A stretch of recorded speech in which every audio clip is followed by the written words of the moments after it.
Hi, this is Rick from For Community, creating community spaces so you can connect with others and also with God. There was once upon a time ago, a time when I was leading a youth group up in Ottawa, and around the initial part of that, I had about 40 teenagers in a basement sitting on couches, and none of them were listening.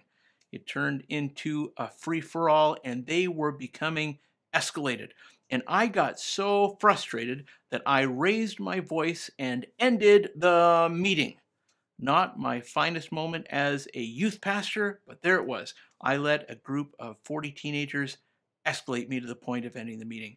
And here's what I learned. I learned that I had a couple of triggers that escalated me while I was younger. A room filled with teenagers not listening to me and damaging the building was one of my triggers. Now, thankfully, I've had years to mature, and now I have 3 teenagers, and I'm far less triggered by those old things. And now I have all new triggers to be concerned about. If you're watching with someone, how do you feel about pausing the video and confessing to that person that you're watching with 1 or 2 of your old triggers and how it is they no longer trigger you as much? This video is based on 1 Peter chapter 3, verses 8 through 9. In this text, we're going to see what's being said about people who are triggered and what to do when you interact with an escalated person. 1 Peter chapter 3, verse 8 through 9. Finally, all of you be of one mind, sympathize with each other, love each other as brothers and sisters, be tenderhearted and keep a humble attitude. Don't repay evil for evil. Don't retaliate with insults when people insult you. Instead, pay them back with a blessing. That's what God has called you to do, and He will grant you His blessing. Oh, hello. What type of smoothie would you like? Kiwi, please. Coming right up. Okay, here you go. Thank you. You're welcome. Oh, hey, have you watched the For Community video yet? No. Make sure you look in the background for all the cool characters. Oh, and don't forget to watch this week's episode of Connect HQ. Okay. Here's what I'm going to talk about in this video based on this text: how to deal with an escalated person. There are a few instructions in this text regarding how we are to treat each other. This is really common sense stuff and taking the high road. Be humble, bless others, sympathize, try to find unity, love, have a tender heart. All very good things. So go for it. Do that stuff and call it a day, and may the force be with you. But that is so much common sense that it's not really catching my attention. There's got to be something deeper in this text than just the plain obvious. There's no drama. There's no intrigue in it. Just be nice and it's awesome. But then near the end of the passage, I start looking at the don'ts, and now I'm interested. The thing that catches my attention is the 2 don'ts. Don't repay evil with evil. Don't retaliate. That's what this text is about. I notice that there are some escalated people around me. Generally, people don't walk around escalated all the time, but some are very easily escalated. And okay, for a few, it's just the natural state of them to walk around and be escalated. I think this text is helping us to understand that an escalated person is a real thing, is a real deal that we bump into all the time. So first of all, beware of it. And it's telling us how to respond to an escalated person. So I got 3 points here all around how to deal with an escalated person.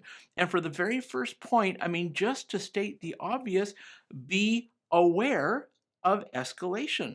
The text uses the word evil, and it also uses the phrase, people insult you. Can I just share another illustration around being a therapist? Yeah, not only do I see couples, I also see families. And it's amazing how easily opinions can escalate people. We have no idea what to do with an opinion. We have no idea that opinion is actually an act of deep self-disclosure. And instead of treating it as an act of deep self-disclosure, we hear opinion and then we give an opinion that's either equal or opposite, and it's very polarizing instead of minding it just a little. We have no idea what to do with opinions. Generally, in a family or with a couple, when someone shares an opinion, it's met with an opposite opinion. Something like, you yell too much. No, you're the one that yells too much. or you leave your stuff everywhere, or no, you've taken all the shelf space, leaving me no room to put anything. This place is yours, not mine. When opinions aren't handled with tact and wisdom, people can get escalated. The text uses the word evil and the phrase insult you. We know what these things are. It hurts when people insult us. It hurts when people act with evil intentions towards us. If someone is doing something that's generating bad feelings in you, chances are that person is already escalated. If someone is sharing opinions with you, be careful, because chances are they may not be escalated yet, but you can escalate them very easy by your response to their own opinion. To deal with an escalated person, the very first thing you need to do is recognize that that person is escalated. Are they using language that's causing some kind of hurt in you? Are they behaving in a way that may cause you to be hurt? Are they sharing opinions that you're finding triggering? Or are they just about to gossip something to you? Gossip is a sign that a person is already escalated. The first step in knowing what to do with an escalated person is simply to recognize that a person is escalated. And that's not as easy as it sounds, which brings me to the second point: how to deal with an escalated person, be aware of escalation, and secondly, resist becoming escalated. The text uses these two phrases: don't repay and don't retaliate. I shared that illustration at the very beginning about the time when I was leading a youth group and I got escalated by a bunch of teens not listening. I am so over that now. I led an awesome youth group just a few years ago. It was rocking it. They didn't listen to me so much either. That's okay. Relationships don't work like that. Communication takes time. And I also have 3 teenagers of my own now. So one of the things that happened to me is that I matured. I recognized, at least in this one area, that a certain group of escalated people were triggering me, and I was responding with escalation as an escalated person.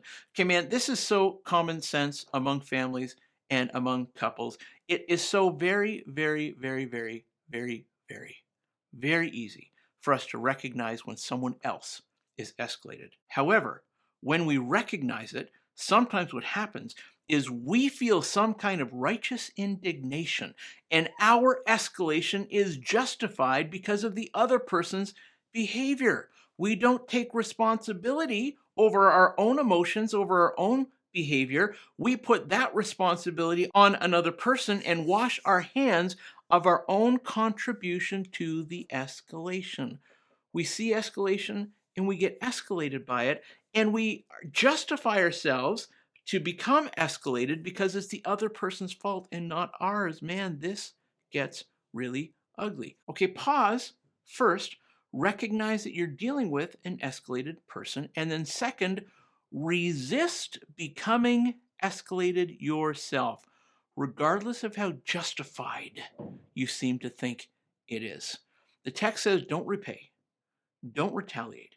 These are commands. God's just looking out for us, trying to make sure that we're going to be okay and trying to make sure that we're going to actually be the people that help to calm other people down. Oh man, I wish families and couples could be mindful of this all the time. Or maybe I don't, because then I might be out of a job. Just because someone's mad doesn't mean you have to be mad. Just because someone has shared a triggering opinion doesn't mean you have to share a triggering opinion. You are your greatest defense against increased escalation. That's you. That's your responsibility. It's your power. It's your agency. If you can exercise some self-control, which is what this text has in mind here, and if you can keep your cool, the escalation stops with the individual and you can move on about your day. The question you have to ask is, what's mine to own? My emotions are mine to own. My behavior is mine to own. My interpretation of what's wrong with the other person and what I should do about it is also mine to own. We all have the power to be a non-escalating person by choosing to keep our heads and not get escalated ourselves. You know, among church circles, we've got some cool Christian phrases for this. We might say, you need to be a person of peace. Or we might say exercise some compassion, extend grace and mercy. We might even say control the tongue, right out of James. There are lots of phrases that can be used around this very simple idea.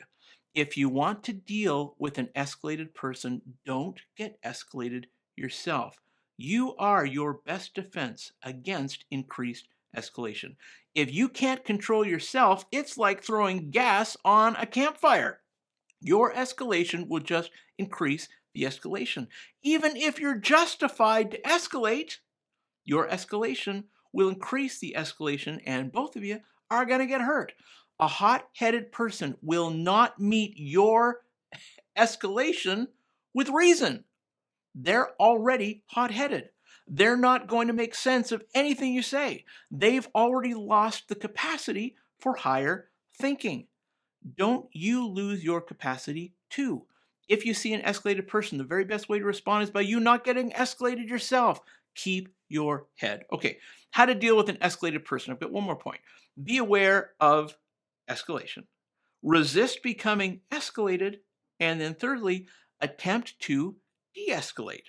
The text says, instead, pay them back with a blessing. In that first example I gave you about the youth group that I got triggered in, I'm very happy to say that someone, actually a couple, responded to me by blessing me. A newly married couple came out to that particular youth meeting where I had lost my cool. And they said to me, Rick, I can see what this group is doing to you. I think you need help. We're going to be coming out every single youth night, so you've got some backup now. Wow, that was such a blessing to me.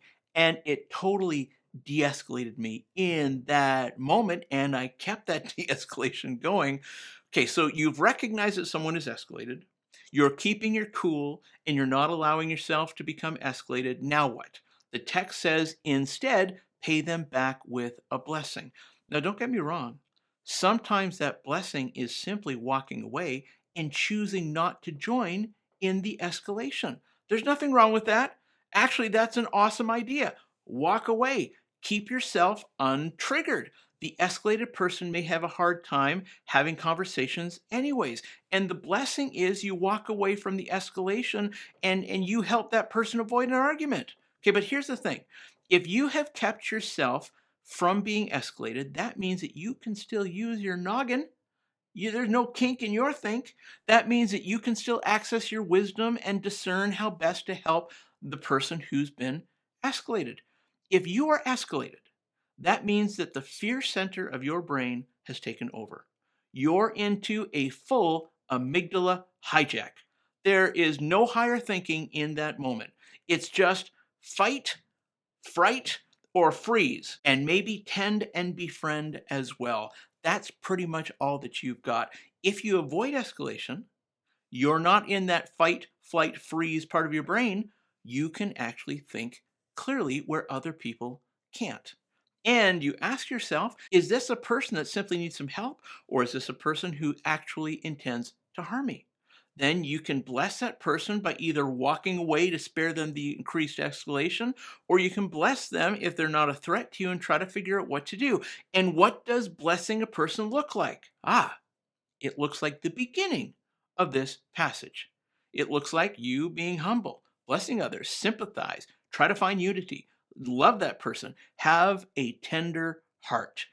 This passage started with the answer, and it put the meat of the passage, this small text here at the very, very end. Does this sound really, really easy?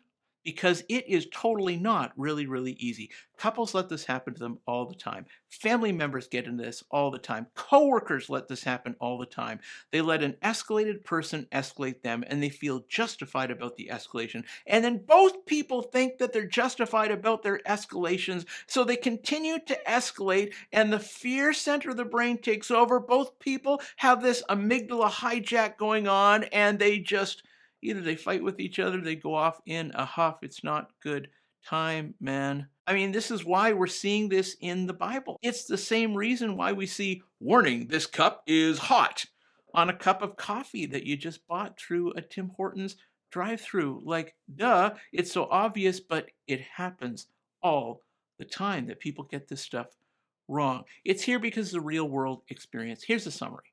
How to deal with an escalated person. First, be aware that that person is escalated. Second, resist becoming escalated yourself. And third, attempt to de-escalate. That's it from me to you for now. Would you please like? Would you please share? Would you please subscribe? Would you please also ask for the link? We meet at 10:30 a.m. and 6 p.m. Also, we're meeting this week in the Beaton Community Center. If you'd like to come out and join us, we start at 3 o'clock p.m. If you'd like to contribute, you can find the link in the show notes below for community, creating community spaces so you can connect with others and also with God. See you next time.